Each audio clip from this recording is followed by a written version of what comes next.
Back in 1960, I was still singing rock and roll music, and I was writing rock songs mostly, but I was writing a lot of country songs too. And I wrote a little song in 1960 that I recorded in 1970, and it went on to become one of the biggest records I've ever had.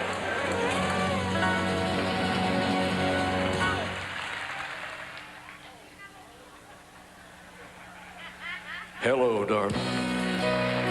Nice to see you. Pull up a chair, folks, because tonight we're headed just north of Nashville to Hendersonville, Tennessee, where Conway Twitty built something that was part mansion, part fan shrine, part country showplace, and all Conway. They called it Twitty City, and by the time it opened in the early 1980s, it wasn't just a house with a fancy gate. It was Conway Twitty taking the life he'd built in country music and turning it into a place people could drive up and walk through. The Country Music Hall of Fame notes that Twitty put his money and muscle into a multi-million-dollar tourism complex and tied it to fanfare with his Country Explosion concerts, while later reference works and reporting describe it as a 9-acre Hendersonville attraction that became one of the better-known celebrity stops around Nashville. Now here's where it gets a little tricky, and I like to say it plain. Some sources tie Twitty City to 1981, while others place the public opening in 1982, right in the fanfare season. The best supported reading is that construction and launch activity were underway by 1981, with the attraction opening to the public around June of 1982, just as fans were pouring into Middle Tennessee. That kind of overlap happens all the time with big entertainment projects. Folks remember the groundbreaking, the first tours, and the grand opening like they were all one long ribbon cutting. And that matters because Twitty City was never meant to feel accidental. Conway Twitty was a shrewd hand in business as much as he was a hitmaker. By then, he'd already stacked up a mountain of number ones, built a fiercely loyal audience, and figured out something a lot of stars only half understood. Fans didn't just want the records, they wanted a place. They wanted a gate, a walkway, a souvenir, a stage. A little proof that the voice on the radio came from a real room somewhere. Twitty City gave them that. Later accounts of the property describe not only Conway's own residence, but homes for family members, landscaped grounds, a theater or auditorium, a gift shop, and museum-style displays built around his career. Picture the timing. Nashville was already a pilgrimage town for country fans, and fanfare was becoming a summertime ritual. Conway didn't tuck himself away from that traffic, he stepped right into it. The Hall of Fame account says he inaugurated Country Explosion concerts to kick off fanfare, which tells you Twitty City wasn't just private property with a catchy name. It was plugged into the annual rhythm of country tourism.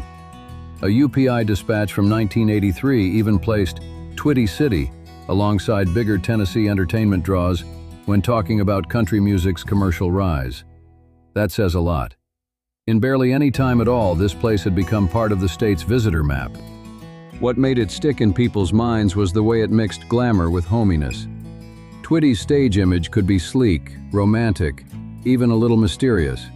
But Twitty City put that image on the ground in brick, columns, gates, paths, and keepsakes.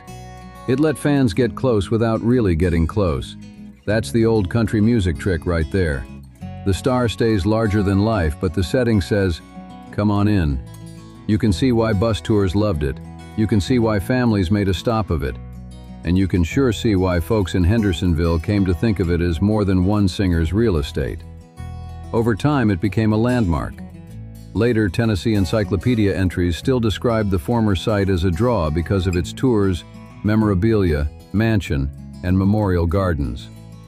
Then Conway added another layer that fit him to a T: Christmas.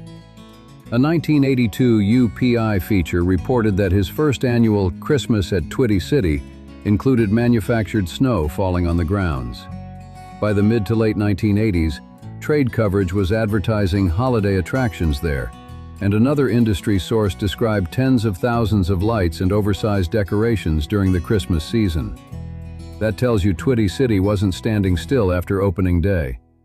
Conway kept finding ways to make the place feel eventful, seasonal, and worth the trip. He wasn't just preserving a career, he was programming a destination. There's also something deeper going on here, and it says a lot about Conway Twitty the man.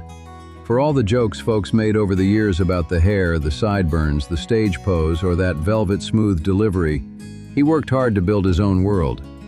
Twitty City was part of that world building.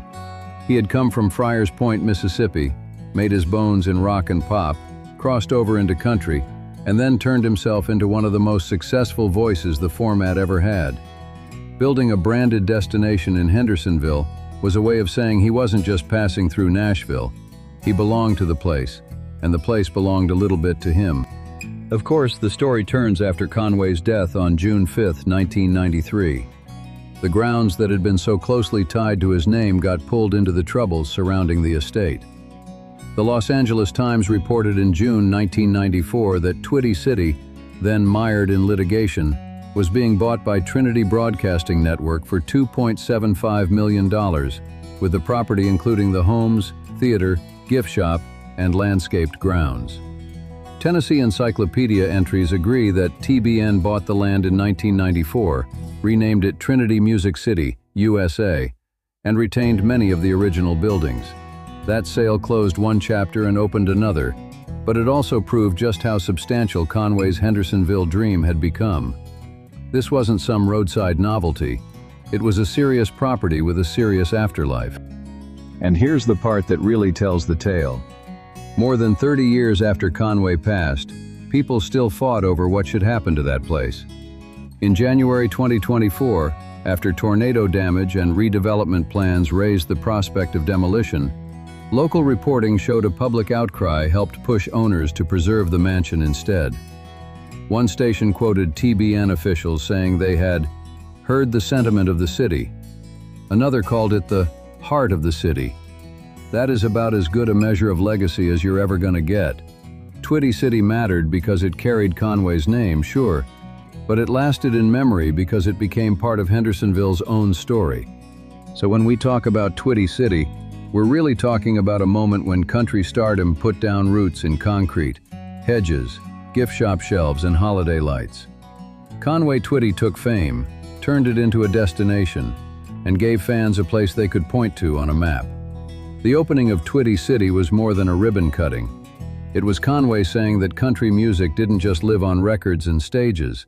Sometimes it lived behind a gate in Hendersonville, where the buses rolled in, the fans came smiling, and a singer's world stood there big as life. And that, y'all, is why Twitty City still lingers long after the man himself is gone.